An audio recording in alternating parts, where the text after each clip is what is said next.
योनियां जब वो काटता है, प्रत्येक योनि में मेरा स्मरण करता है, तब जाकर कुछ अच्छा करते करते सनातन हिंदू धर्म में उसका जन्म होता है, तब जाकर वो भगवान का भजन कर पाता है, तब जाकर वो शिव की स्तुति कर पाता है। और सुनो पार्वती, ऐसा कोई धर्म नहीं जिसमें शिव नहीं। सुनो पार्वती, ऐसा कोई धर्म नहीं है जिस धर्म में लोग कहते हैं हम मंदिर नहीं जाते, जिस धर्म में लोग कहते हैं हम शंकर जी को नहीं मानते, जिस धर्म में लोग कहते हैं हम मूर्ति की पूजन नहीं करते, जिस धर्म में लोग कहते हैं हम देवालय शिवालय तीर्थ नहीं जाते, हम आपके धर्म को नहीं मानते। शिव महापुराण की कथा कहती है, इनके पूर्वजों को उठाकर देख लेना, ये आज भी शंकर की पूजन करते हैं और कल भी करते रहेंगे। शिव के बिना इनकी मुक्ति नहीं है, शिव के बिना इनका मोक्ष नहीं है, शंकर के बिना इनका उद्धार नहीं है।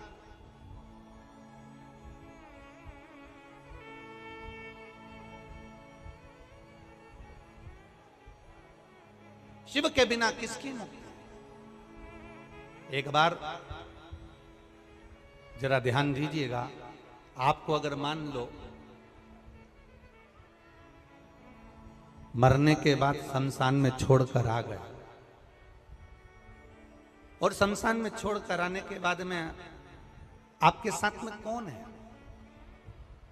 जिंदा हो जब तक तो आपके साथ में आपका पति है, पत्नी है, बच्चे हैं, दादा है, दादी है, पोता है, पोती है, कुटुंब है, कबीला है, रिश्ते हैं, नाते हैं, अड़ोसी है, पड़ोसी है, बुआ है, फूफा है, मामा है, मामी है, जीजी है, जीजा है, काका है, काकी है, ये सारे संबंध हमारे जीते जी। आप में से कितने लोग हैं जिन्होंने देखा हो कि किसी के मरने के बाद जब उसको शमशान छोड़कर आते हैं, किसी के मरने के बाद उसको आग लगाकर आते हैं, तो ऐसा कौन रिश्तेदार है जो शमशान में अपने पहचान वाले को छोड़कर 1 मिनट भी नहीं आता हो? ऐसा किसी का रिश्तेदार हो तो जरूर बताना, परंतु ऐसा रिश्तेदार संसार सागर में केवल एक है, वो मेरा देव अधिदेव महादेव, जो तुम्हारे जीते जी भी है और तुम्हारे मरने के बाद भी।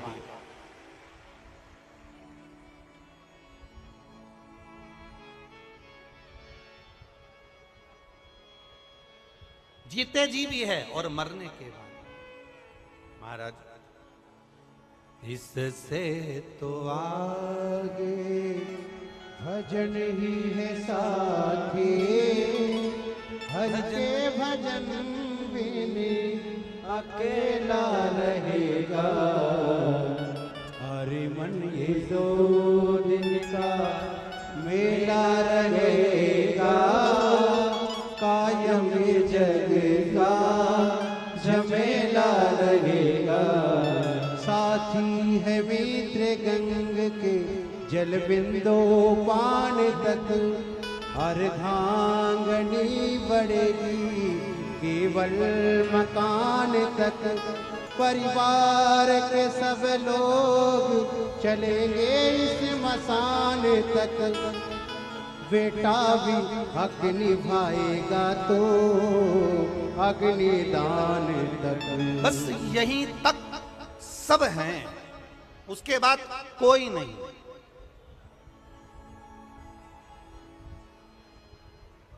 आपसे एक प्रश्न करना चाहता हूं भोपाल की इस पावन धारा पर। आज तक ये प्रश्न किसी से नहीं किया, जवाब दोगे क्या? अरे बोलो तो जम के। आज तक इस व्यासपीठ से ये प्रश्न कभी नहीं करा, इसलिए आपसे पूछना चाहता हूं, हेलमेट और सीट बेल्ट लगाने से सरकार का कोई फायदा होगा क्या? बोलो, जम के बोलो। नहीं। किसका फायदा होगा? अच्छे से तो बोलो। अपना फायदा। सरकार का कोई फायदा है क्या? हेलमेट और सीट बेल्ट लगाने से सरकार का कोई फायदा? जम के बोलो जरा। सरकार का कोई फायदा है? नहीं। फायदा किसका है? हमारा। शंकर जी के मंदिर में 1 लोटा जल चढ़ाने से सीहोर वाले पंडित प्रतिम मिश्रा का कोई फायदा है क्या? जम के बोलो। फायदा किसका है? हेलमेट लगाने से, सीट बेल्ट लगाने से तुम्हारा जब एक्सीडेंट होगा तो वो सीट बेल्ट तुम्हें बचा लेगा। तुम्हारा जब एक्सीडेंट होगा हेलमेट बचा लेगा। इसमें सरकार का कोई फायदा नहीं है।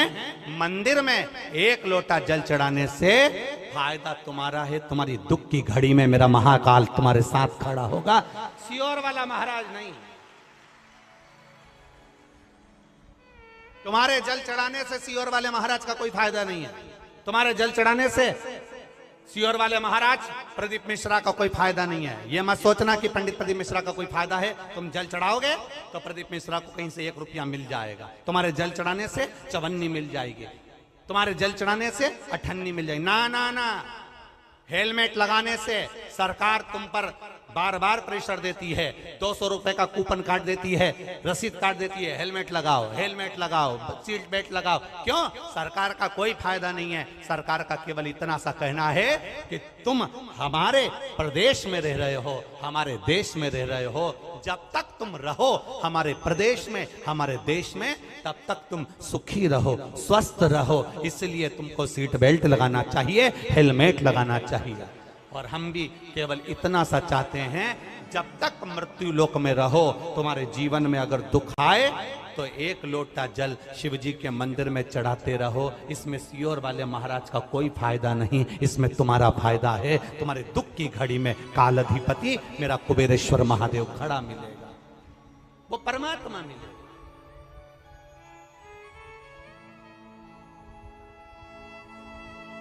आपके भजन करने से हमारा कोई फायदा नहीं है। आपके स्मरण करने से हमारा कोई फायदा नहीं है। आपके भजन करने से आपका फायदा है। आपके मंदिर जाने से आपका फायदा है। शंकर जी को 1 लोटा जल चढ़ाने से आपका फायदा है। शंकर जी का पशुपति व्रत करने से आपको फायदा है।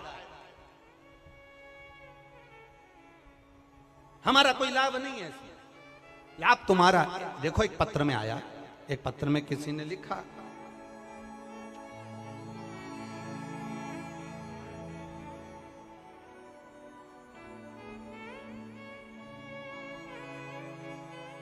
मैं राधा वर्मा, राधा कृष्ण नगर करोंद में रहती हूं। कहीं बैठी हो तो हाथ हिला सकती हैं।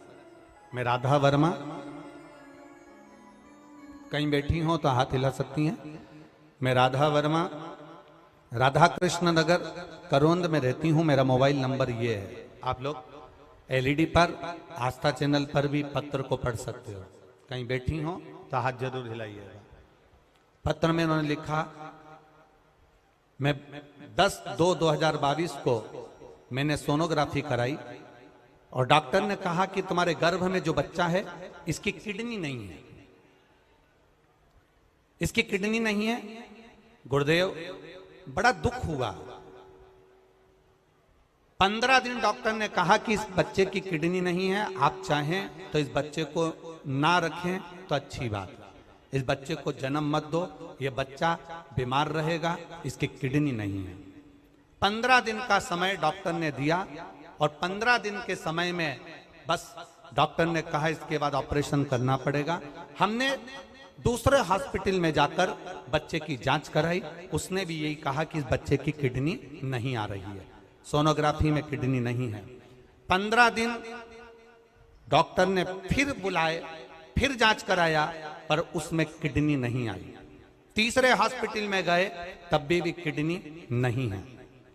तब किसी ने कहा, एक काम करो, कुबेरेश्वर धाम चले चलते हैं, वहां से एक रुद्राक्ष लेकर आएंगे, वो रुद्राक्ष गलाएंगे, पानी शिव को चढ़ाएंगे, वो लाकर बहू को पिलाएंगे। जल दिया, शिवजी पे चढ़ाया हुआ जल पीना प्रारंभ करा, परिवार में पशुपति व्रत करना प्रारंभ करा, एक बेलपत्र खाना प्रारंभ करा और अगली सोनोग्राफी 22वें दिन कराई। डॉक्टर ने कहा ये तो चमत्कार सा है, बच्चे की दोनों किडनियां वापिस आ गई हैं। ये कृपा, ये उदारता है देवादिदेव महादेव, ये उदार, ये शिव की कृपा है, ये शंकर की उदारता, और ये शिव की कृपा बिना कुछ नहीं होता।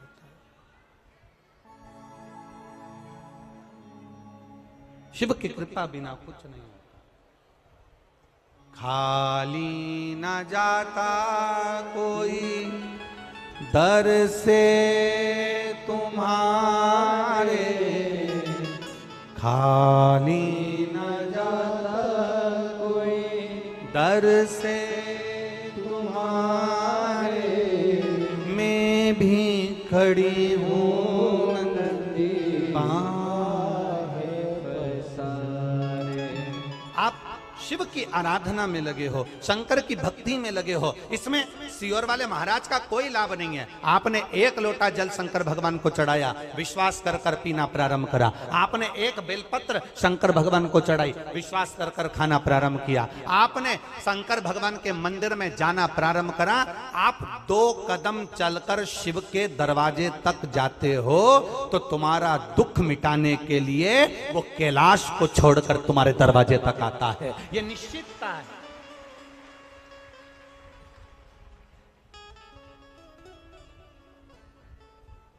हेलमेट लगाने से, सीट बेल्ट लगाने से सरकार का कोई फायदा नहीं है, फायदा तुम्हारा है। ये सिर में चोट नहीं लगेगी, शरीर का नुकसान नहीं होगा। सीट बेल्ट लगाओ, हेलमेट लगाओ। जल चढ़ाने से सियोर वाले महाराज का कोई फायदा नहीं होगा, फायदा तुम्हारा है। तुम जाओ शंकर के मंदिर पर। कई लोग हैं हेलमेट को गाड़ी के ऊपर टांग कर रख लेते हैं पर नहीं लगाते। बोलो सही है कि गलत है? बोलो बोलो, जम के बोलो।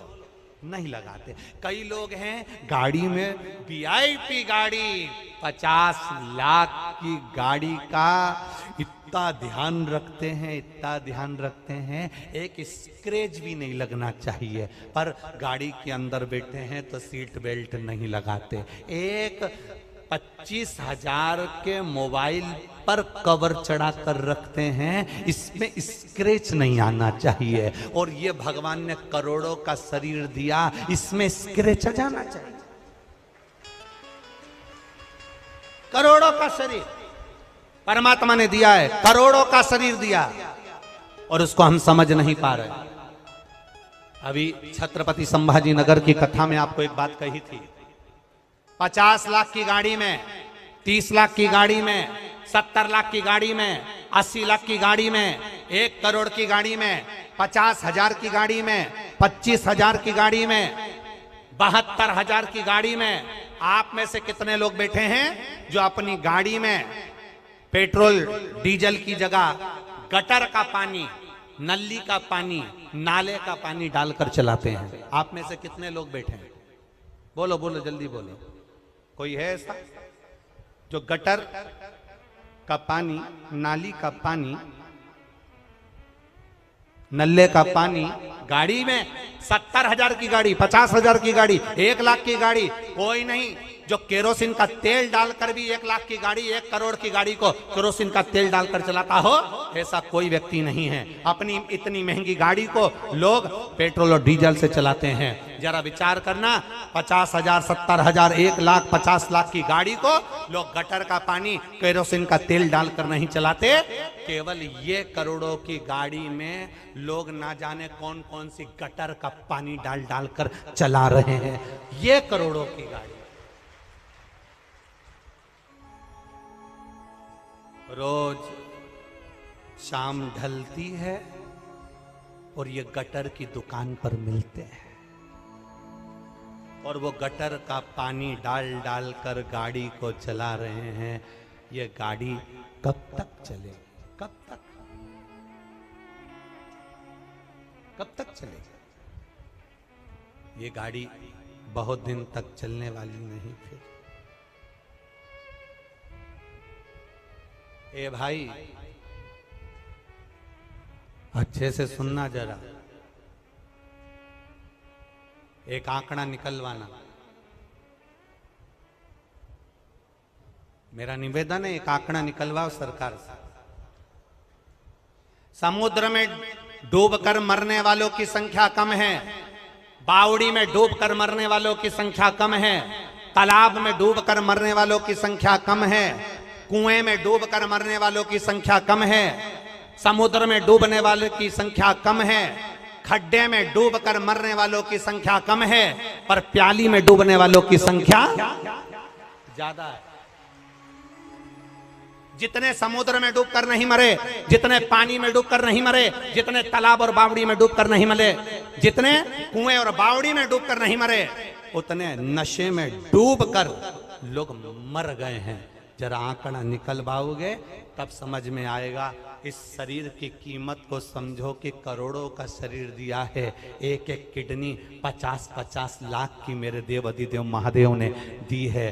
फेफड़े दिए, नेत्र दिए, श्रवण शक्ति दी, मुख दिया, हाथ दिया, पांव दिया, उसको धन्यवाद देते रहो। ये तेरी उदारता, ये तेरी कृपा है। तेरी कृपा बिना नहीं हो सकता। जो तू दिया है वो कोई नहीं दे सकता, जो तू दिया।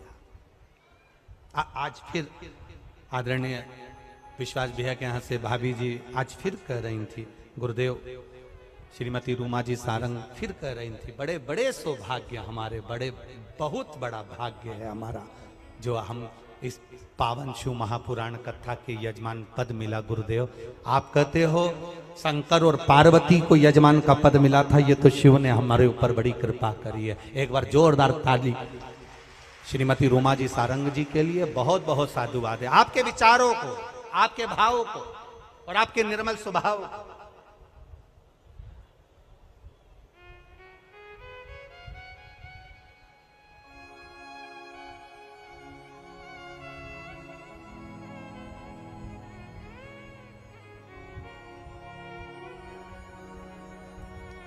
एक बात और कहना चाहते हैं, कहीं भाभी बैठी है का कथा सुनने, रूमा सारंग जी, श्रीमती रूमा सारंग बैठे। अच्छा है, ठीक। श्री शिवाय नमस्ते। एक बात और कहना चाहते हैं, कल हमने जो देखा, हम छोड़ते नहीं है कहे भी घर, बोलना होता है बोल देते हैं। कल हमने देखा, हम जा रहे थे, विश्वास भैया संग में थे, आप थोड़े पीछे रह गए, कुछ कार्यकर्ताओं ने आपको पीछे कर दिया।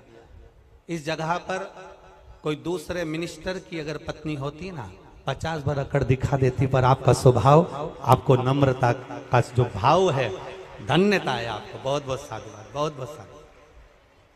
कोई होते तो कह देते, तुम मुझे जानते नहीं हो, पर आपके स्वभाववश बाबा की बड़ी कृपा है। हर हर महादेव। एक बार जोरदार ताली बजाइए। बहुत बहुत साधुवाद। हो कहीं भक्ति का बल बड़ा है, विश्वास का बल बड़ा है, भरोसे का बल बड़ा है, श्रद्धा का बल बड़ा है। अपने शरीर को पहचानो, इस शरीर में रहने वाली आत्मा को पहचानो, और आत्मा के साथ जो भजन करने वाले परमात्मा का गुणानुवाद है उसको पहचानो।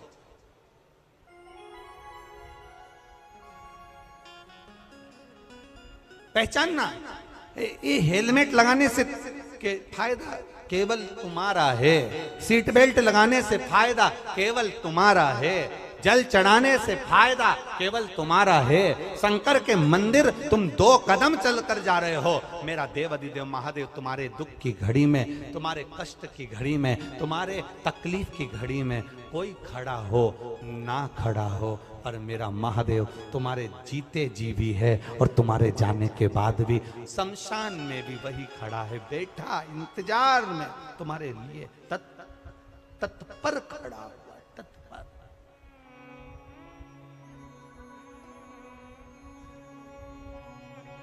महाराज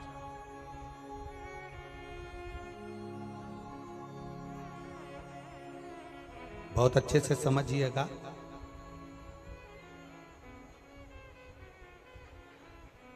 गाय को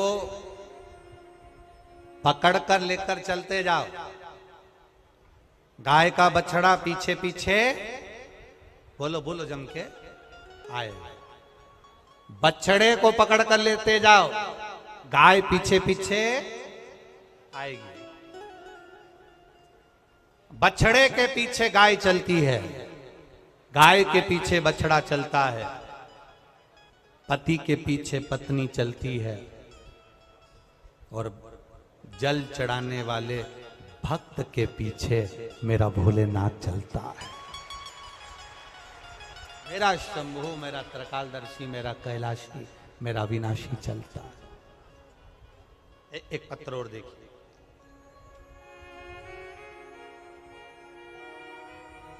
मैं सुनीता बैरागी, टीला जमालपुरा, भोपाल से हूं। मेरा मोबाइल नंबर ये है। कहीं बैठी हैं सुनीता बैरागी, टीला जमालपुरा भोपाल से। कहीं बेटी आप ही हैं? दोनों हाथ हिला दो ऐसा एक बार। हाँ, दोनों हाथ हिला दो।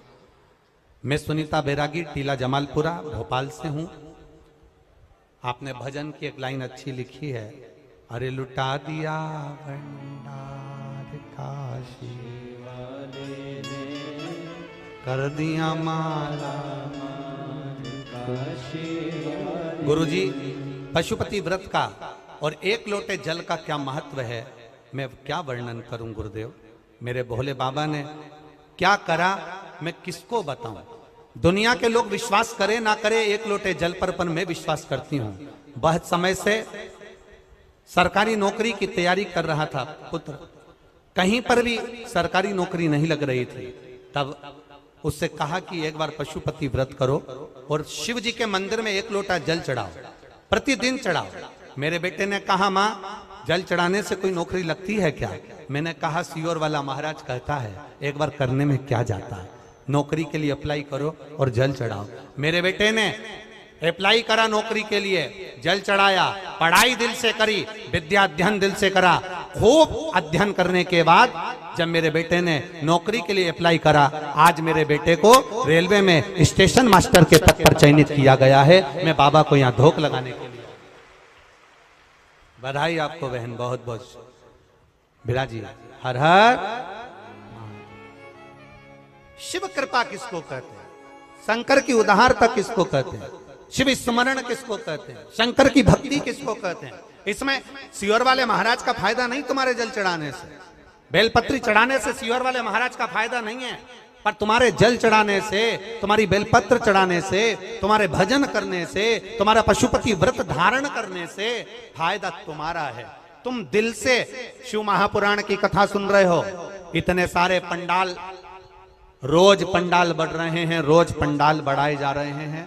प्रतिदिन लाखों की संख्या में लोग बढ़ बढ़कर यहाँ आ रहे हैं। तुम्हारी लाखों की संख्या में आप लोग जो कथा सुनने आए हो, इतना विश्वास रख कर जाना कि खाली मेरा भोलेनाथ नहीं भेजेगा, तुम्हें भरकर भेजेगा, खाली नहीं भेजेगा।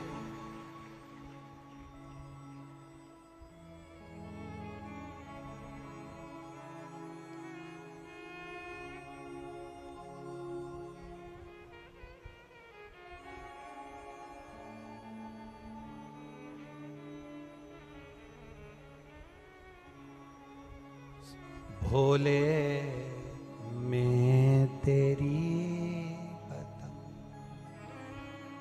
हवा विच उड़ती जावांगी, बाबा डोर हथों छड़ी ना मैं कटी जावांगी। भोले मैं तेरी पतंग शंभो में तेरी पतंग हवा विच उड़ती जावांगी,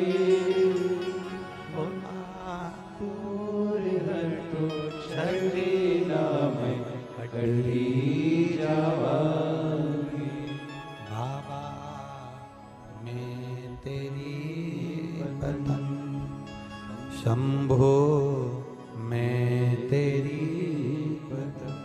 हमारा भाव, हम भगवान के भजन में जो समय लगा रहे हैं, भगवान के स्मरण में जो समय लगा रहे हैं, वो समय खाली नहीं जाए। पार्वती जी ने शिव जी की आराधना करी थी, माता पार्वती जी ने भगवान शंकर की आराधना करी थी।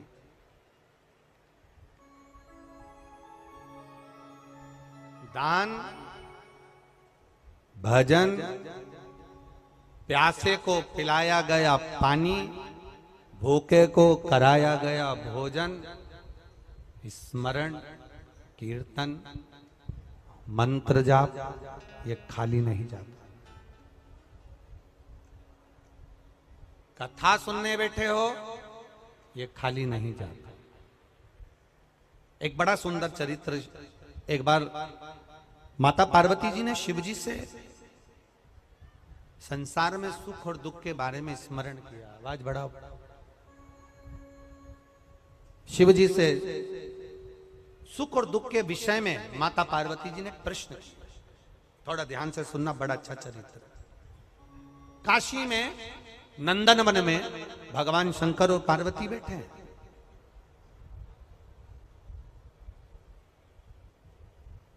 और नंदन वन में जब माता पार्वती और शिव जी बैठे थे तो पार्वती जी ने शिव जी से एक प्रश्न करा कि जीवन में सुख और दुख कितने विचित्र हैं, ये क्यों आते हैं? सुख मिला तो क्यों मिला और दुख मिला तो क्यों मिला? ये माता पार्वती जी ने शिव जी से प्रश्न किया। शंकर भगवान ने बड़े भाव से इस सुख दुख के चरित्र का वर्णन किया। शिव जी कहते हैं, सुनो पार्वती, मैं तुम्हें एक चरित्र सुनाता हूं।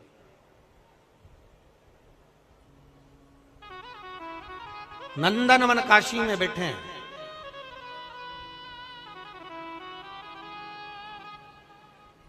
और नंदनवन काशी में बैठकर भगवान शंकर पार्वती जी से कर मैं तुम्हें एक चरित्र सुनाता हूं। एक सेठ जी, करोड़पति, धनपति, अरबपति, बहुत पैसा है, दुनिया का सारा ठाठ सेठ जी के पास में था। दुनिया का सारा वैभव सेठ जी के पास में था। करोड़ों का धन सेठ जी के पास में, गाड़ी बंगला सब कुछ, सब दिया परमात्मा ने, बहुत दिया। पर सेठ जी कंजूस थे और उन्होंने अपनी जिंदगी में आज तक एक चवन्नी का दान नहीं किया, कभी किसी को एक गिलास पानी नहीं पिलाया। रिश्तेदार भी अगर आ जाएं तो वो पानी ना पिलाए, भोजन ना कराए, तो रिश्तेदारों ने आना भी बंद कर दिया, कोई नहीं आता, कभी दान नहीं करा। और उसके यहाँ का नियम था, सेठ जी के 3 बेटे, सेठ जी के तीनों बेटों में से 2 बेटों की शादी हो गई, एक बेटा कुंवारा था, सबसे छोटा वाला। छोटे बेटे की शादी होना थी, सेठ जी ने संबंध देखा और बच्चे का विवाह करा। छोटी बहू घर के अंदर आ गई। छोटी बहू आई तो घर की जो जेठानियां थी, दोनों जेठानियों ने छोटी बहू को अपने कमरे में बिठाया और बिठाकर समझाया, सुनो,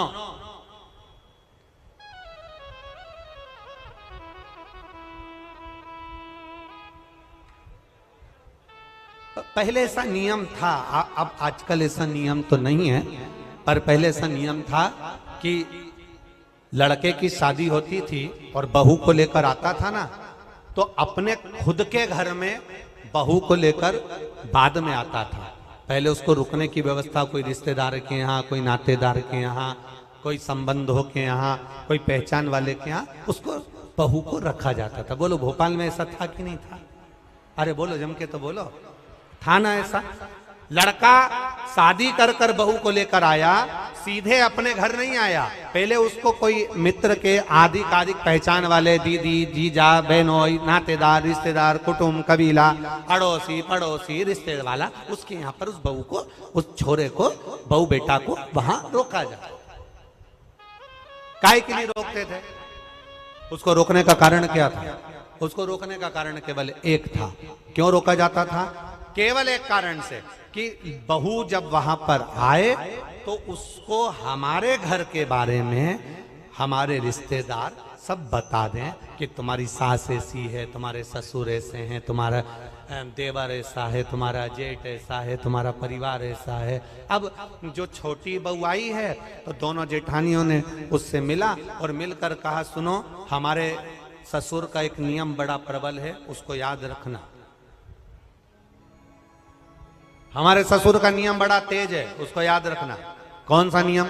छोटी बहू ने पूछा कि तुम्हारे यहाँ का नियम क्या है? तो हमारे ससुर का एक नियम है, कभी जिंदगी में अगर घर में रहना है तो दान बिल्कुल, बोलो बोलो जम के बोलो, नहीं करना है। एक रोटी का भी दान मत करना। अगर डब्बे में रोटी बच जाए तो दूसरे दिन उस रोटी को मिक्सर में पीस के चूड़ा बना के खा जाना, पर गाय को भी मत देना। ये हमारे ससुर का नियम।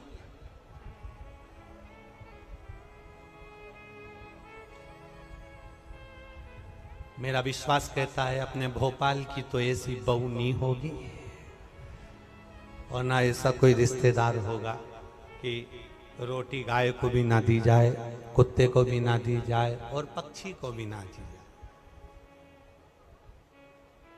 एक विश्वास कहता है मेरा, भरोसा कहता है मेरा, और हमारा भरोसा ये कहता है कि सनातन धर्म में ऐसा कोई व्यक्ति नहीं जो गौ माता को एक रोटी ना देता हो, सब देते हैं सनातन धर्म में ऐसा कोई। हम दूसरे की कोई बात नहीं कर रहे, हमें अपने घर से मतलब है, हमें अपने घर से। कई लोग आपको मिलेंगे, कई लोग आपको कहने आएंगे, वो दूसरे की बात करेंगे कि उन्होंने ऐसा कर दिया, उन्होंने वैसा कर दिया। हमें दूसरे धर्म से कोई मतलब, हम अपना घर देखें ना पहले। आज के समय में लोग अपना घर देख नहीं रहे, अपना सनातन धर्म देख नहीं रहे, और दूसरे धर्म से मतलब रखे तो क्या मतलब है? हमें अपने से मतलब है, अपना घर हम देखें, अपना परिवार हम देखें। कहा हमारे यहां का नियम है, एक रोटी भी गाय को ना जाए, एक रोटी भी कुत्ते को ना जाए, जरा सा भी दान नहीं करोगे। छोटी बहू से कहा नियम याद रखना। छोटी बहू ने मन में सोचा मेरे पिताजी तो हमेशा कहते थे कि दान करो, धर्म करो, साथ जाएगा। दान करोगे साथ जाएगा, रोटी खिलाओगे साथ जाएगा, किसी को पानी पिलाओगे साथ जाएगा, ये बाकी का तो सब यहीं छूट जाएगा। बाकी का जो तुमने दान धर्म पुण्य करा, कथा सुनी, स्मरण करा, कीर्तन करा, मंत्र जाप करा, दान दिया, यही तो साथ जाएगा। अब इस छोटी बहू के पिताजी ने ये समझाया था, और ससुर जी कह रहे कि एक अन्न का दान नहीं होना चाहिए, 1 रुपया दान नहीं होना चाहिए। बड़ी बड़ी ठीक है, जाई विधि राखे राम, वो जम के बोला करो जरा, ताई विधि राई।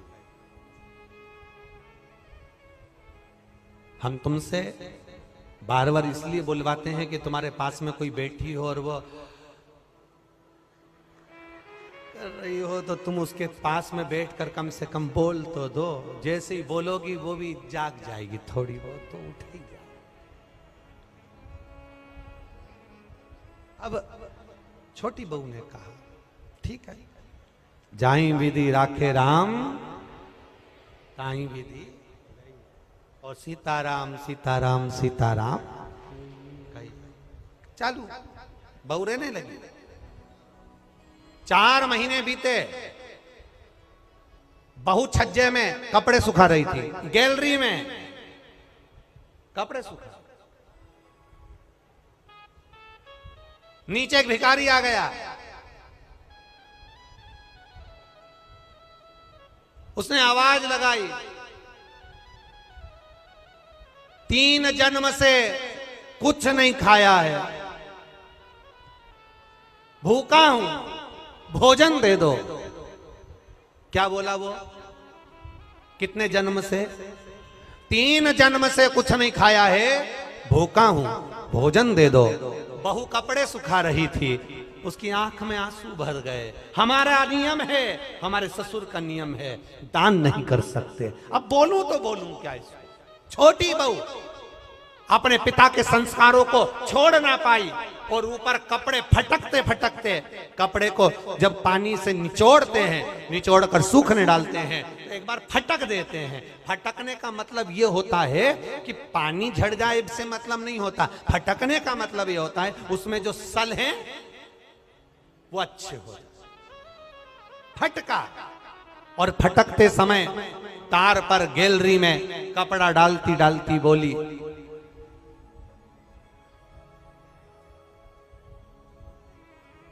बासी खाना खा रहे हैं, कल हमारा उपास है। क्या बोली? आप भी बोलो, जम के बोलो। बासी खाना खा रहे हैं, कल हमारा उपास है। इतना भिखारी ने सुना और भिखारी चले गया। अब भिखारी तो चले गया, पर नीचे जो कुर्सी डाल के अखबार पढ़ रहा था, कौन? जम के बोलो, ससुर। बस उसने सुन लिया। अच्छा हुआ तुमने ससुर बोला हो।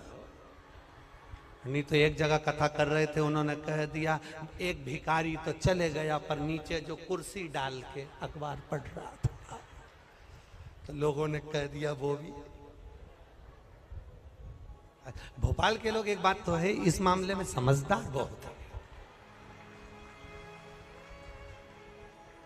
जबरदस्ती लोग भोपाली लोगों का, भोपाल के लोगों के कह देते हैं साहब माँ तो इतनी गाली बकते हैं, माँ तो ये साड़ा तेड़ा बोलते हैं, साहब माँ तो बात बात में अपशब्द कह देते हैं। हमने देखा अभी हमको भी यहाँ पर 3 दिन हो गए, सब अच्छे से ही बोल रहे हैं,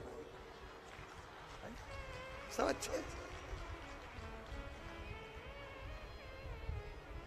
एक भी ऐसा नहीं मिला जो गड़बड़ बोला, एक भी। बड़े भाव, वो तो दुनिया के लोग हैं, कहते रहेंगे अपन तो अपना भजन करो। भिखारी चले गया, कुर्सी डालकर अखबार पढ़ रहा था, कौन? ससुर। और अखबार पढ़ते पढ़ते उसके कानों में शब्द गया कि बहू ने कहा बासी खाना खा रहे हैं, कल हमारा उपास है। भिखारी तो गया, ससुर को क्रोध आ गया और ससुर को गुस्सा आया, बताओ कल की आई बहू 4 महीने नहीं हुए, इसको कौन सा बासी खाना खाने को दे दिया और कौन सा इससे उपास करवा दिया। इतना अच्छा खाना मिल रहा है, रोज ताजा खाना खा रही है, अच्छे से रह रही है, इसका पति कमा रहा है और हम उपास करा रहे हैं। ससुर को क्रोध आया, उसने दोनों बहुओं को बुलाया, बड़ी बहुओं को बुलाकर कहा अब इस बहू को मैं अपने घर में नहीं रख सकता क्योंकि इसने मेरी बदनामी कर दी एक भिखारी के सामने, मेरी बदनामी कर दी है भिखारी के सामने।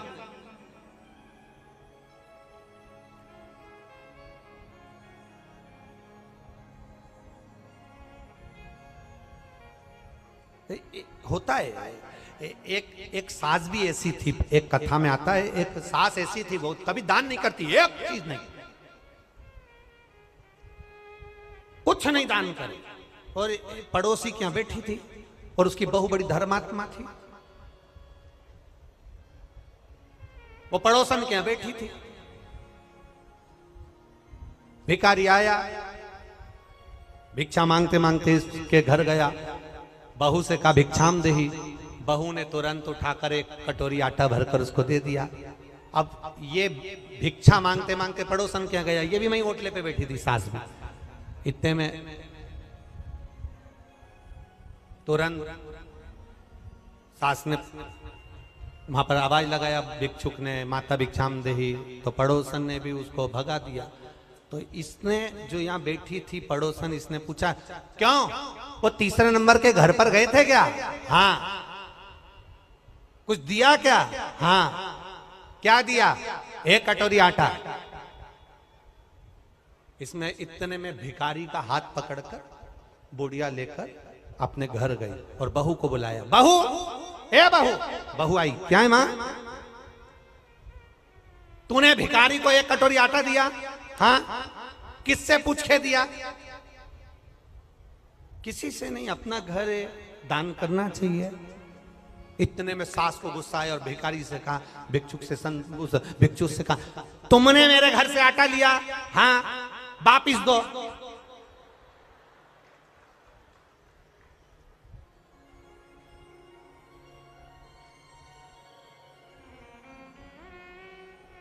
भिखारी ने कटोरा भर के आटा निकाला, दे दिया, जाओ, इस घर में मेरी चलती है, मैं बोलूंगी तो बहू आटा देगी और मैं बोलूंगी तो नहीं देगी, जाओ। मैं जब तुमसे बोलूंगी तुम आओ, तुम आना, फिर मैं आटा। अब भिखारी ने फिर बोला माता भिक्षाम देही। सास ने कहा कटोरी भर के आटा दो। बाहर खड़े भिखारी ने सास से पूछा तुम ऐसा क्यों करी? सास ने कहा आज से ही नई नवेली बहू की घर में चलने लगेगी तो मेरी कभी नहीं चलेगी, इसलिए मेरी चलना चाहिए, इसलिए मैंने ऐसा करा, मेरी चलना चाहिए। अब ससुर जी बैठे थे, ससुर ने बहुओं को बुलाया, इसने तुम्हारी इज्जत खराब कर दी। ये कह रही है कि बासी खाना खा रहे हैं और कल हमारा उपास है। बताओ कौन सा बासी खाना खिलाया इसको? कल की आई हमें बदनाम कर रही है। अब तुरंत ससुर ने पत्र लिखा और समधी जी को भेजा, आप अपनी लड़की को लेकर चले जाओ, क्योंकि ये हमें बदनाम कर रही है, ऐसी लड़की हमें नहीं रखना, हम इसको ताज़ा खाना खिलाते हैं, ये बासी खाना खाने की बात करती है। एक भिखारी को इसने ऐसा ऐसा बोला है। और समधी के पास पत्र गया, समधी की आंख में आंसू भर गए, मेरी बेटी को 4 महीने हुए हैं शादी को, कैसे लेकर आ जाऊं? और मेरी बेटी ऐसी है ही नहीं, मैंने उसको संस्कार दिए हैं, वो कभी गलत कर ही नहीं सकती, ये मेरा विश्वास कहता है, ये मेरा भरोसा करता है। मैं कैसे कह दूं कि मेरी बेटी ने कुछ गलत कहा होगा, कि मैं भूखी मर रही हूं या मेरे उपास कर रही हूं या हम बासी खा रहे हैं? ये मेरी बेटी बोल नहीं सकती, भले बासा खा लेगी पर बोल नहीं सकती। आखिर हुआ क्या है?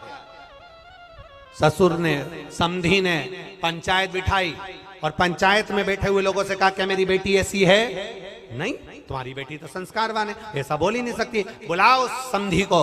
और बुलाया सेठ जी को, बोलो सेठ जी क्या बात है? सेठ जी ने कहा, ये खड़ी लड़की, ये खड़ी मेरी छोटी बहू, इसने भिखारी से कहा हम बासी खाना खा रहे हैं और कल हमारा उपास है। पूछो नहीं बोला कैसने, रोज ताजा खाती है, चाय बनाकर पीती है, दूध पीती है, गरम गरम भोजन करती है, फिर इसने कैसे कह दिया कि बासी खाना खा रहे हैं और कल हमारा उपास है? इतने में पंचायत ने बेटी से पूछा, बेटी बता कि बासी खाना खा रहे हैं, कल हमारा उपास है, तूने भिखारी से ऐसा क्यों कह दिया? बेटी कहती है, मेरे पापा कहते थे ये जो मकान दिख रहा है, जो ये दुकान दिख रही है, जो ये गाड़ी दिख रही है, ये हमने पूर्व में करा होगा, बासी है, पुराना करा था तो आज मिल गया, और अगर आज नहीं करेंगे तो कल भूखे मरना पड़ेगा, इसलिए उपास करना पड़ेगा। ये बासी है, 50 लाख की गाड़ी में घूम रहे हो, समझ लेना पूर्व का हमारा पुण्य है। अच्छा भोजन कर रहे हो, समझ लेना पूर्व का हमारा पुण्य है। खूब धन है तुम्हारे पास में, समझ लेना पूर्व का हमारा पुण्य है। आज अपना राशि ठाठ है, ये पूर्व का पुण्य है। हमने पूर्व में कुछ अच्छा करा होगा, बासी खाना खा रहे हैं, पूर्व का करा था, आज हमें सुख मिल रहा है। और अगर आज हम दोनों हाथों से नहीं करेंगे तो कल 3 बत्ती चौराहे पर कटोरा लेकर भीख मांगते हुए भूखे मिलेंगे। पूर्व का कर्म है हमारा।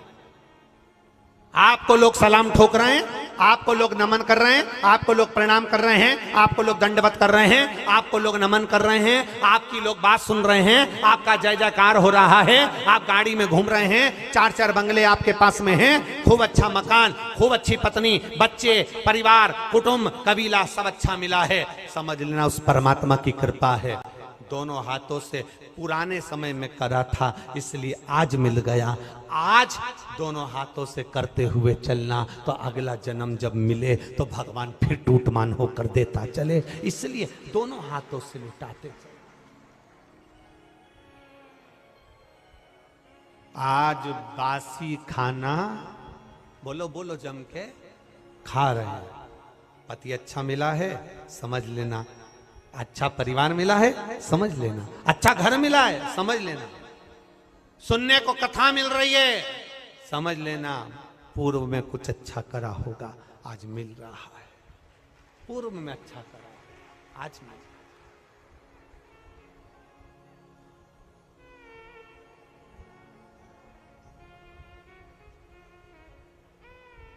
क्या यीशु महापुराण की कथा भोपाल में पहले नहीं हो सकती थी?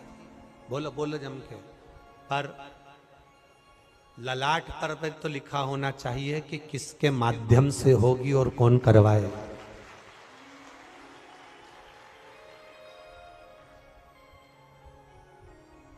स्वर्गीय श्री कैलाश नारायण जी सारंग जी, जिनका पुण्य इतना प्रबल होगा, कहीं मां नर्मदा के तट पर रहे और मां नर्मदा जी की गोद में रहकर ना जाने कितने लोगों को, नर्मदा परिक्रमा करने वालों को, सदाव्रतियों को कुछ अन्न का दान किया होगा, कुछ पुण्य का कार्य किया होगा, तब नर्मदा जी ने सुनकर यीशु महापुराण की कथा उनके कुल में करा दी। कुल में। और मैं साधुवाद दूंगा, धन्य है ऐसे माता पिता, स्वर्गीय श्री कैलाश नारायण जी सारंग जी, श्रीमती प्रसून जी सारंग जी, धन्य है जिन्होंने ऐसे बेटे को जन्म दिया, जिस बेटे ने ये पावन शिव महापुराण की कथा को कराकर संपूर्ण राष्ट्र का उत्थान करवाया। धन्य, कुल धन्य, परिवार धन्य। सहज नहीं, ये पूर्व का हमें जो मिला है उसका हम सदुपयोग करते चले। बहुत ध्यान देना महाराज, बहुत ध्यान देना। मत बुरे कर्म कर बंदे, वरना पछताएगा। भगवान की आंखों से तू बच नहीं पाएगा, वो बच नहीं पाएगा।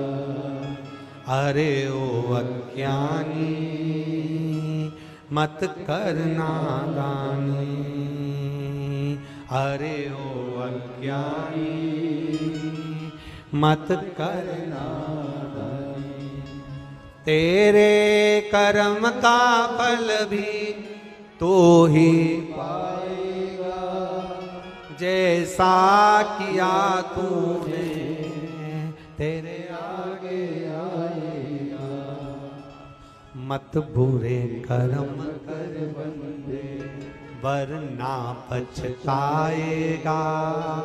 भगवान की आंखों से तू बच नहीं पाएगा, तू बच नहीं पाएगा। अरे ओ अज्ञानी मत करना दानी। हम अच्छा कर्म करेंगे मिलेगा, हम अच्छा पुण्य करेंगे मिलेगा, हम अच्छा भजन करेंगे मिलेगा। एक बच्ची ने लिखा पत्र, मुझे डॉक्टर ने बोल दिया था तुम्हारी जिंदगी में तुम्हारे यहां कभी संतान नहीं होगी। ये पत्र देखिए।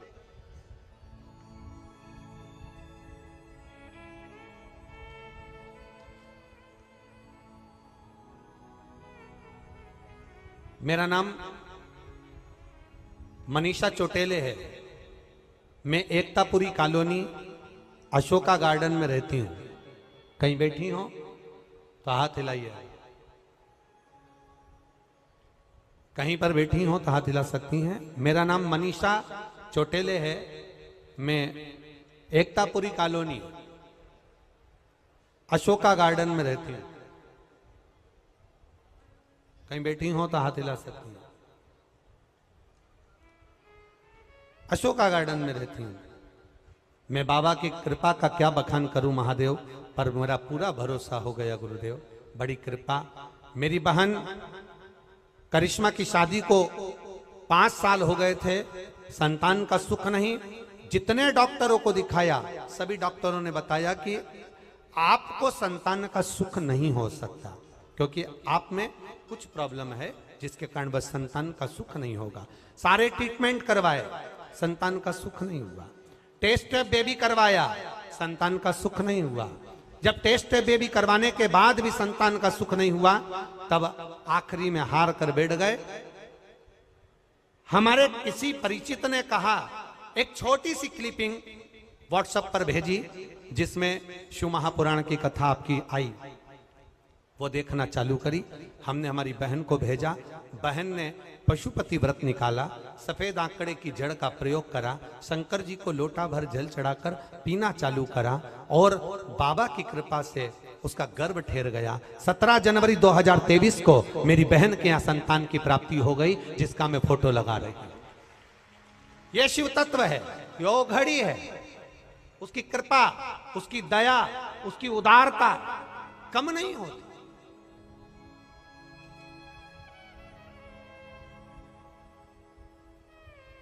देवता उतना देंगे जो तुम्हारे भाग्य में लिखा होगा, भगवान उतना देंगे जितना तुम्हारे भाग्य में किस्मत में लिखा होगा। पर मेरा महादेव सबसे हट कर देता है। तुम्हारे भाग्य में अगर दुख लिखा है तो उसको जल चढ़ाते हो शंकर भगवान पर। तुम जल चढ़ाते हो, जैसे जल चढ़ाते चढ़ाते पहले कोई चंदन लगाकर गया और जल चढ़ाते चढ़ाते चंदन धुल जाता है, जैसे जल चढ़ाते चढ़ाते भगवान पर अबीर गुलाल धुल जाता है, जल चढ़ाते चढ़ाते भगवान पर लगाया हुआ जो कंकु आदि है, हल्दी है, वो धुल जाता है। जैसे जैसे रोज रोज शंकर भगवान पर जल चढ़ाते जाते हो, प्रतिदिन एक लोटा जल चढ़ाते जाते हो, वैसे वैसे हमारी किस्मत में लिखा हुआ दुख भी मिट जाता है। हमारे भाग्य में लिखा हुआ दुख कट जाता है। जल चढ़ाओ महादेव को, दुख कटे अपना। जल चढ़ाओ शिव को, दुख कटे अपना। भगवान से तो प्रार्थना करते रहा करो कि लिखण वाले तू हो के दयाल लिखना, मेरे हृदय बीच शिव जी का प्यार लिखना, पाँव में लिखना जाना शिव के द्वारे, पाँव पे लिखना। आप भी बोलो, जाना शिव के द्वारे, नैनों में शिव का दीदार लिखना, नैनों में शिव का दीदार लिखना, मेरे हृदय बीच शिव जी का प्यार लिखना। ओ लिखण वाले तू हो के दयाल लिखना, लिखण वाले तू हो के दयाल लिखना, मेरे हृदय बीच शिव जी का प्यार लिखना, मेरे हृदय बीच शिव जी का प्यार लिखना। लिखण वाले तू हो के दयाल लिखना, लिखण वाले तू हो के दयाल लिखना, ओ लिखण वाले तू हो के दयाल लिखना, लिखण वाले तू हो के दयाल लिखना, मेरे हृदय बीच शिव जी का प्यार लिखना, मेरे हृदय बीच शिव जी का प्यार लिखना, मेरे हृदय बीच शिव जी का प्यार लिखना, मेरे हृदय बीच शिव जी का प्यार लिखना।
पैरों पे लिखना जाना शिव के द्वारे, पैरों पे लिखना जाना शिव के द्वारे, ओ पैरों पे लिखना जाना शिव के द्वारे, पैरों पे लिखना जाना शिव के द्वारे, ओ नैनों में शिव जी का द्वार लिखना, नैनों में शिव जी दीदार लिखना, ओ नैनों पे शिव का दीदार लिखना, नैनों में शिव का दीदार लिखना, मेरे हृदय बिच शिव जी का प्यार लिखना, मेरे हृदय बिच शिव जी का प्यार लिखना, मेरे हृदय बिच शिव जी का प्यार लिखना, मेरे हृदय बिच शिव जी का प्यार लिखना, ओ लिखण वाले तू होके दयाल लिखना, लिखण वाले तू होके दयाल लिखना, ओ लिखण वाले तू होके दयाल लिखना, लिखण वाले तू होके दयाल लिखना, मेरे हृदय बिच शिव जी का प्यार लिखना, मेरे हृदय बिच शिव जी का प्यार लिखना। जय हो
लिखना कर गुरु सेवा, हाथों पे लिखना करो शिव की सेवा, हाथों पे लिखना करो शिव की सेवा, हाथों पे लिखना करो शिव की सेवा।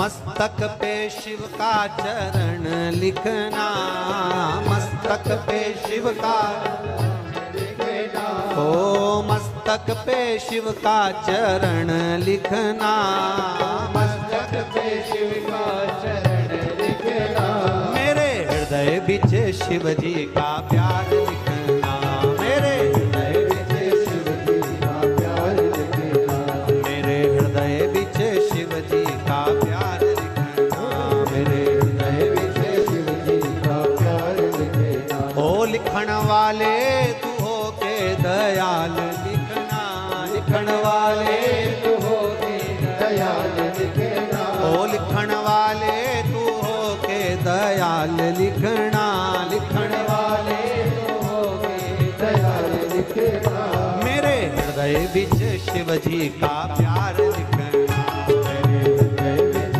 शिव जी का प्यार लिखना, मेरे हृदय बिच शिव जी का प्यार लिखना, मेरे हृदय विच शिव जी का प्यार लिखना। ओहो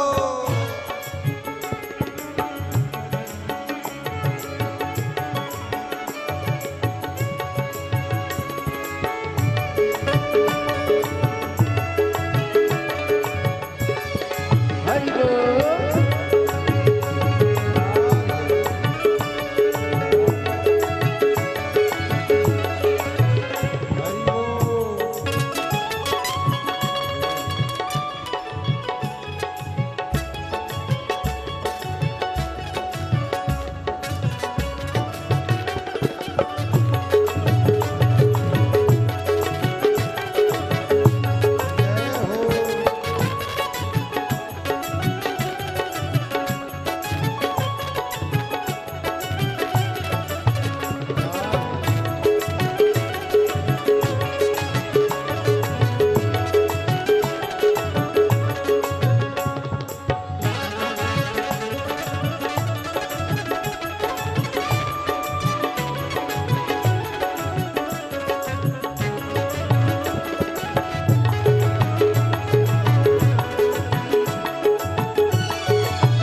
जय हो। जय हो।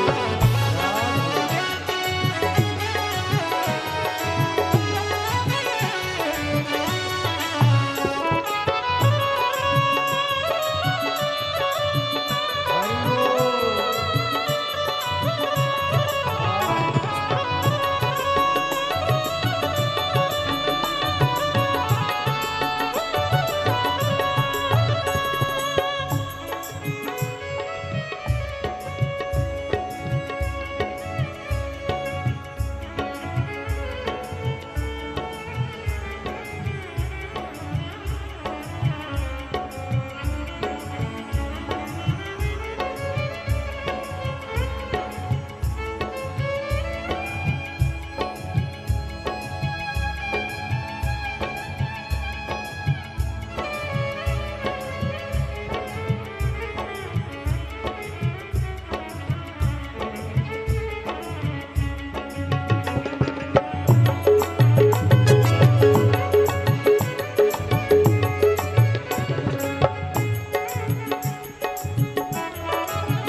नैनों में लिखना दर्शन प्रभु का, नैनों पे लिखना, नैनों पे लिखना दर्शन प्रभु का, नैनों पे लिखना दर्शन करो।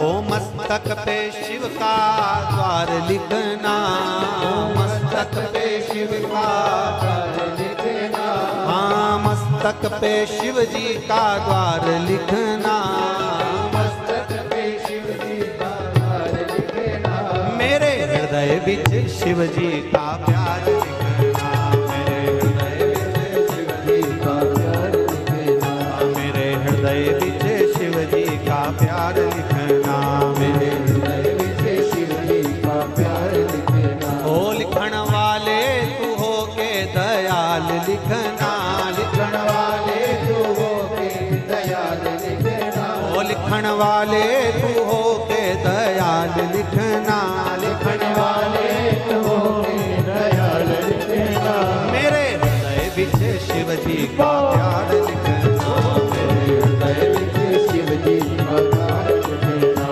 मेरे हृदय बिच शिव जी का प्यार लिखना, मेरे हृदय में शिव जी का प्यार लिखना, मेरे हृदय बिच शिव जी का प्यार लिखना, हृदय में शिव जी का प्यार लिखना, प्यार लिखना दीदार लिखना, प्यार लिखना दीदार लिखना, प्यार लिखना दीदार लिखना, प्यार लिखना दीदार लिखना, ओ लिखण वाले ओ के दयाल लिखना, लिखण वाले तू हो के दयाल लिखना, मेरे हृदय बिच शिव जी का प्यार लिखना, मेरे हृदय में शिव जी का प्यार लिखना, मेरे हृदय बिच शिव जी का प्यार लिखना, मेरे हृदय में शिव जी का प्यार लिखना, हार हार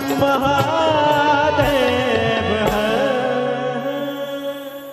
अपने स्थान पर बैठकर भगवान शिव से अपने मन की बात, अपने हृदय की बात दिल से बाबा से भाव के साथ कही, भाव के साथ। शिव महापुराण की कथा नहीं है, बाबा से अपने दिल की बात कहने का स्थान, स्थान जहां हम बाबा से अपने मन की बात कह सके। आपको जहां जगह मिल जाया करे, जब हम बाबा से प्रार्थना करें ना भजन के बाद में, तो जहां जगह मिले वहां 5 मिनट बैठकर बाबा से दिल से जो कहोगे बाबा वो सुनेगा। आप दिल से कहो, बस उसको पुकार।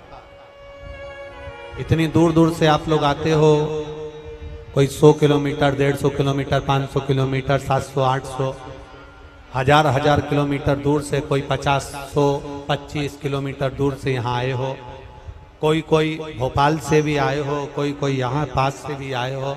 इतनी धूप में चलकर आए हो तो बाबा से कहकर जाना, बाबा आपकी कथा सुनी है और हमने सुना है तू देता है, छप्पर फाड़ कर देता है, ऐसी कृपा करना, हमारी भी झोली भरना। दिल से बाबा से भाव के साथ में करिए। श्री शिवाय नमस्तुभ्यं, श्री शिवाय नमस्तुभ्यं, श्री शिवाय नमस्तुभ्यं, श्री शिवाय नमस्तुभ्यं, श्री शिवाय नमस्तुभ्यं। भोला सब दुख काटो हमारा, ओ भोला सब दुख काटो हमारा। शिव शंकर जपो तेरी माला, भोले बाबा जपो तेरी माला, भोला सब दुख काटो हमारा।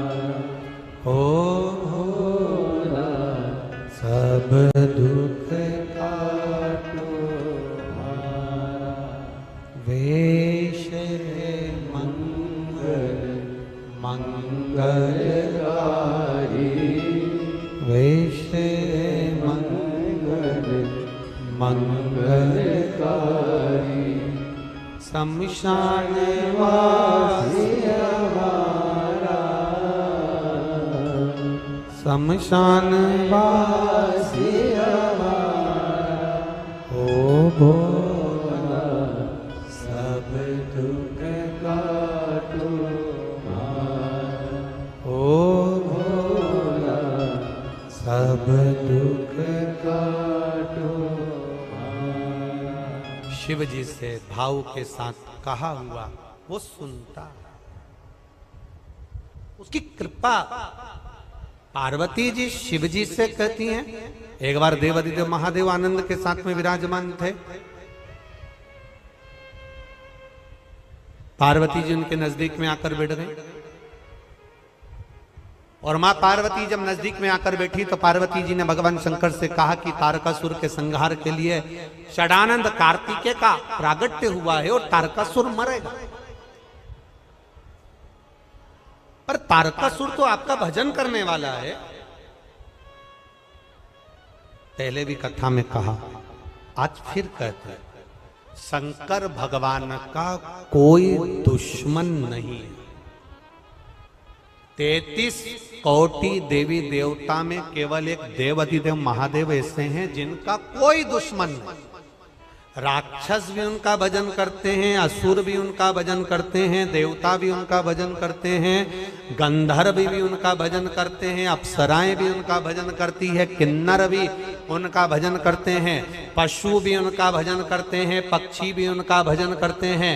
संसार में रहने वाला प्रत्येक जलचर थलचर वायुचर जीव सब उनका भजन करते हैं। इसलिए उसका नाम पशुपति नाथ है। सब भजन करते हैं, इसलिए शंकर का कोई दुश्मन नहीं। मेरे देवाधिदेव महादेव का कोई दुश्मन, कोई दुश्मन।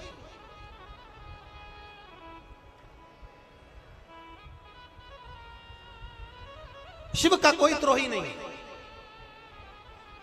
जो उसके दरवाजे पर आया उसने भर पल्ला झाड़ के नहीं, छप्पर फाड़ के दिया। देखो एक पत्र आया है,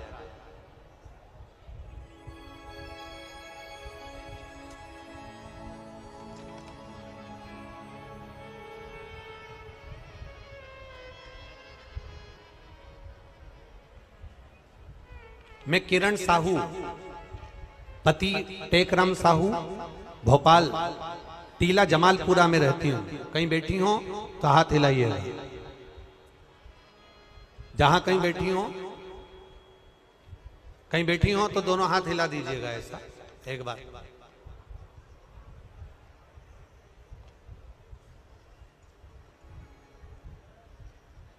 मैं किरण साहू पति टेकराम साहू भोपाल टीला जमालपुरा में रहती हूँ। कहीं बैठी हो तो हाथ हिलाइएगा जहां कहीं भी बैठी हो। टीला जमालपुरा में रहती हूँ। मेरी शादी को 20 साल हो चुके थे। मेरी कोई संतान की प्राप्ति नहीं हुई। डॉक्टर को दिखाने पर बताया कि आपकी दोनों ट्यूब ब्लॉक है, आपको दूरबीन वाला ऑपरेशन करवाना पड़ेगा। 10 साल हमने संतान का इंतजार करा। 10 साल के बाद हमने ट्यूब का ऑपरेशन कराया। ट्यूब का ऑपरेशन कराते हुए 10 साल बीत गए, फिर भी हमारे यहाँ कोई संतान नहीं हुई। गुरुदेव 20 साल हो गए शादी को, पर औलाद का सुख नहीं था। हमारी पड़ोसन ने हमको कहा, आप शिव जी के मंदिर जाया करो, 1 लोटा जल चढ़ाया करो। हमने हमारी पड़ोसन से कहा, डॉक्टर के कहने पर हमने ऑपरेशन भी करवाया। दोनों ट्यूब खराब थी। इसके बाद भी 10 साल हो गए ऑपरेशन को, तो भी हमारे यहाँ औलाद नहीं है। आज हमारे यहाँ 20 साल हो गए, संतान नहीं। अब क्या भगवान सुनेगा? जब नहीं सुना तो अब क्या सुनेगा? पड़ोसन ने कहा, एक बार विश्वास तो करो। वो सीहोर वाला महाराज है ना, प्रदीप मिश्रा, वो कहता है लोटा भर जल चढ़ाने से सारी समस्या हल हो जाती है। 20 साल ही तो हुए हैं, कहाँ देरी हो गई? जल चढ़ाओ, पियो। हमने 1 लोटा जल चढ़ाकर पीना चालू करा। केवल 7 महीने हुए थे जल चढ़ाते चढ़ाते, और बाबा की कृपा से गर्भ ठहर गया। और बाबा की करुणा ऐसी हुई कि 21 अप्रैल को मालूम पड़ा कि गर्भ ठहरा, और बाबा की कृपा से ऐसी कृपा हुई बाबा कि 2023 में 17 अक्टूबर के दिन मेरे घर में 20 साल के बाद संतान ने जन्म लिया है। गुरुदेव बस एक तमन्ना लेकर व्यासपीठ के सामने आए हैं। हमारे बच्चे 8 महीने का हो गया है। आप बच्चा 8 महीने का हो गया है। आप हमारे बच्चे को एक बार व्यासपीठ की धोख लगवा देंगे? अगर कहीं बैठी हो तो हम मना नहीं है हमारी तरफ से। कहीं बैठी हो अपने बच्चे को लेकर तो अवश्य कार्यकर्ता यहाँ तक लेकर आएगा, कोई दिक्कत वाली बात नहीं। अगर आप यहाँ बैठे हो पंडाल में, किसी भी पंडाल में है, यहाँ पर कहाँ बैठे? हाँ लिया हो जरा बच्चे को, लिया।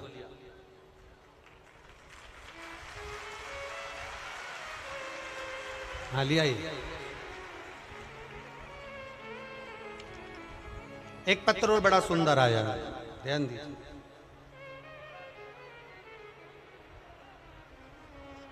खाली न जाता कोई दर से तुम्हारे,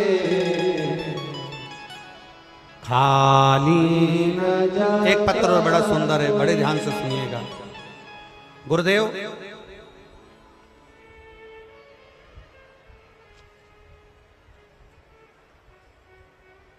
मेरी बहन का नाम सोनू बुंदेला है, जिसका विवाह 2009 में ललितपुर के एक ग्राम में भरोनी देलवारा में हुआ है। कौन से सन में हुआ? जम के बोलो जरा। 2009 में 2009 में ललितपुर के ग्राम भरोनी देलवारा में मेरी बहन का ब्याह हुआ है, जिसका नाम सोनू बुंदेला है। गुरुदेव 2009 से आज तक मेरी बहन का गर्भ नहीं ठहरा। गुरुदेव 2009 के बाद मेरी बहन के घर संतान की प्राप्ति नहीं हुई। 22 साल हो गए थे गुरुदेव, और बाबा का 1 लोटा जल और पशुपति व्रत से मेरी बहन के घर में 22 साल के बाद बच्चा आया है, जिसका मैं फोटो लगा रहा हूं। 22 वर्ष के 2009 के बाद संतान की प्राप्ति नहीं। ये शिव तत्व, ये उघड़ी, ये शिव। खाली न जाता दर से तुम्हारे, मैं भी खड़ा हूँ बाहे बसाए, अपने हृदय लगा लो गिरा जा रहा हो, उठा लो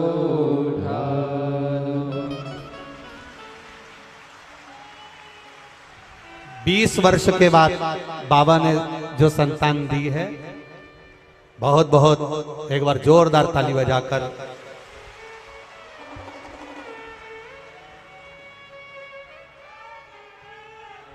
कहाँ है विश्वास जी? विश्वास जी सारंग जी कहाँ है?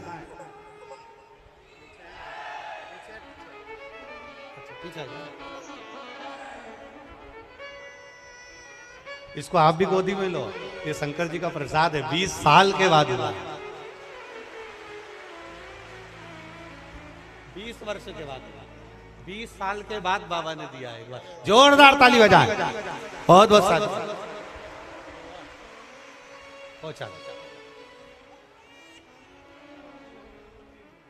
खाली न जाता कोई दर से तुम्हारे, मैं भी खड़ी हूँ बाहे बसाए, अपने हृदय लगा लो गिरा जा रहा हो, उठा लो मैं कब खुश हुई है, बाबा ने दे दिया ना, यही बाबा की कृपा। शंभू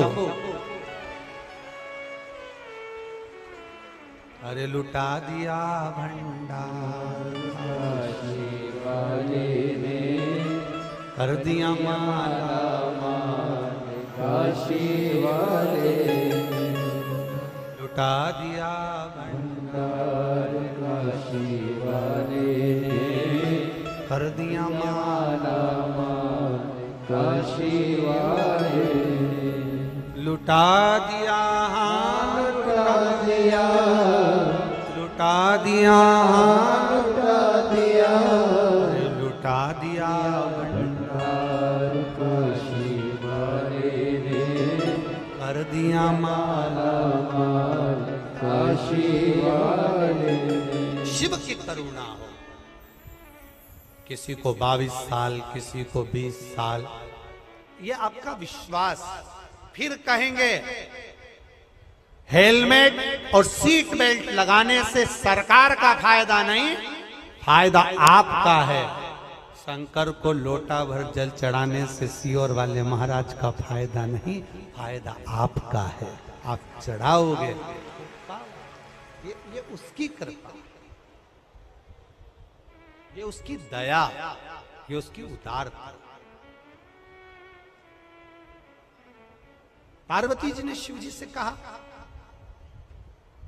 तारकासुर के प्राण हरने के लिए षडानंद कार्तिकेय जी का जन्म हुआ है, पर वो तो आपका भजन करते हैं, वो तो आपका गुणगान करते हैं।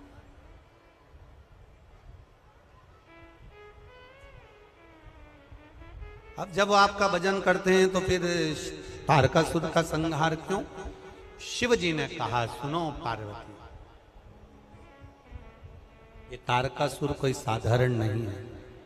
पार्वती, ये तारकासुर सबका द्रोही है, पर मेरा भजन करता है। इसी ने तो वर मांगा था कि अगर मरूंगा तो शंकर भगवान के पुत्र के द्वारा मरूंगा, क्योंकि ये चाहता था कि मेरी शादी हो जाए। ये चाहता है कि मेरा विवाह हो जाए, मेरी शादी हो जाए।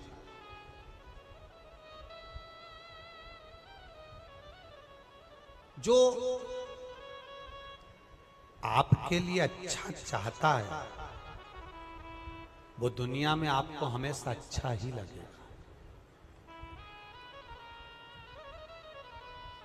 जो आपके लिए अच्छा चाहता है वो आपको हमेशा अच्छा लगेगा। जिसके भीतर आपके प्रति अच्छा एनर्जी है, बल है, जिसके प्रति आपके हृदय में दूसरे के हृदय में जिसके प्रति एक दूसरे के प्रति भाव होता है, वो कभी गलत नहीं हो सकता। तारकासुर मरेगा जरूर, क्योंकि ये देवताओं का द्रोह है। शिव का कोई दुश्मन नहीं है, शंकर भगवान का कोई द्रोही नहीं है। कई लोग कथा में कह देते हैं भस्मासुर शंकर भगवान को भस्म करना चाहता था। अरे भस्मासुर था कौन? कौन था? शंकर का उपासक, शिव का भक्त। एक बार भस्मासुर ने सुन लिया था शंकर भगवान को काय से प्रसन्न करना चाहिए, तो किसी ने कह दिया शंकर भगवान पे भस्म चढ़ाओ, शिव जी प्रसन्न हो जाते हैं। अब भस्म कहां से लाऊं? रोज मुर्दे की भस्म लाता, शंकर भगवान को चढ़ाता, प्रसन्न शंकर जी आनंदित हो जाते। अब एक बार मुर्दे की भस्म ढूंढने के लिए गया, कोई मुर्दा ही जलता हुआ नहीं मिला, तो टेंशन में आ गया कि मुर्दा ही नहीं मिल रहा जलता हुआ।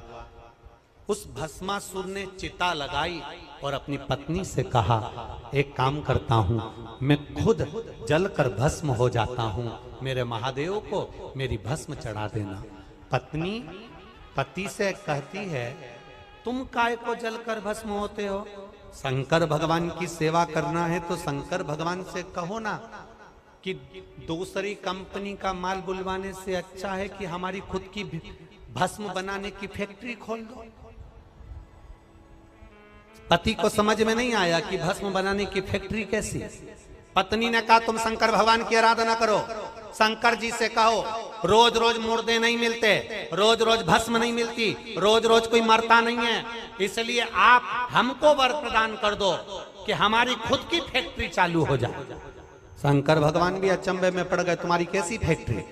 भस्मासुर कहने लगा जिस पे भी हाथ रखे वो भस्म हो जाए, भस्म तैयार होगी तुमको चढ़ा देंगे। खुद की फैक्ट्री चालू, दूसरी कंपनी का माल ही नहीं लाना पड़ेगा। शंकर भगवान तो भोले भाले, उन्होंने कह दिया तथास्तु, जिस पे हाथ रखेगा वही भस्म।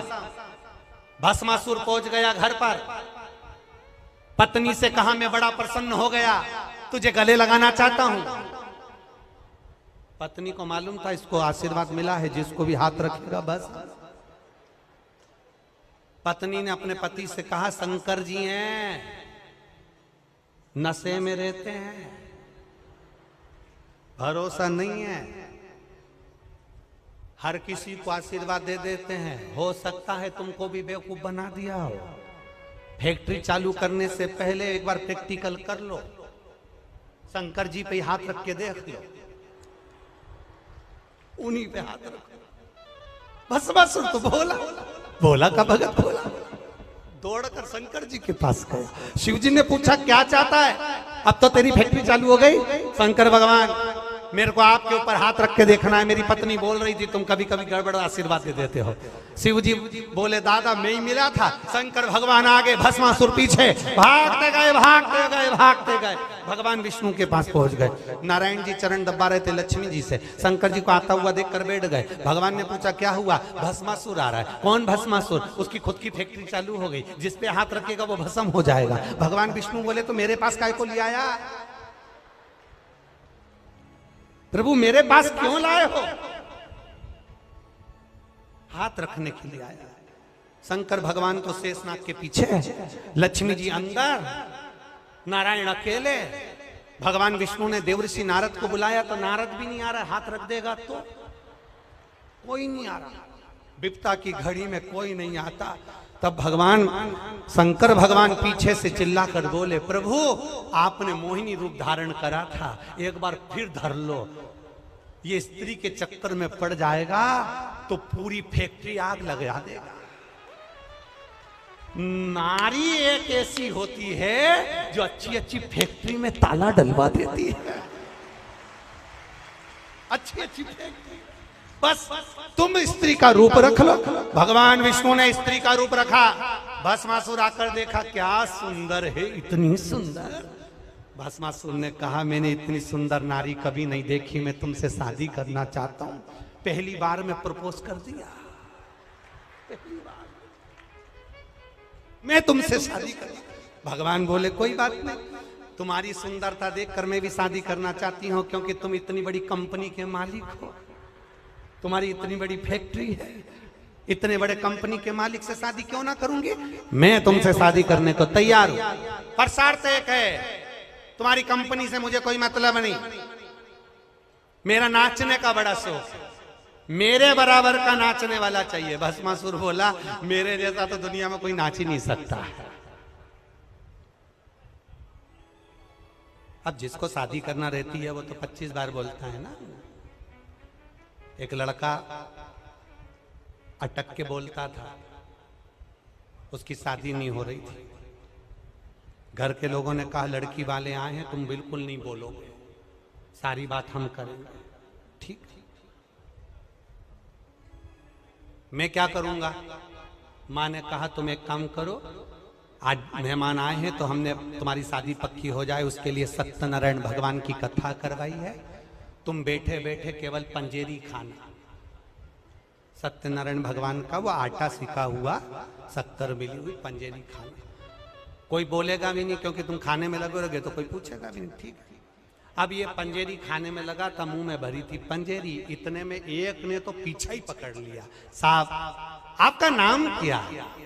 बार बार पूछे नाम क्या, नाम क्या, नाम क्या, नाम क्या, नाम क्या। अब ये अटक के तो बोलता था तो ये चालू हो गया, फूल चल, पूरी पंजेरी मुंह पे फूल चल।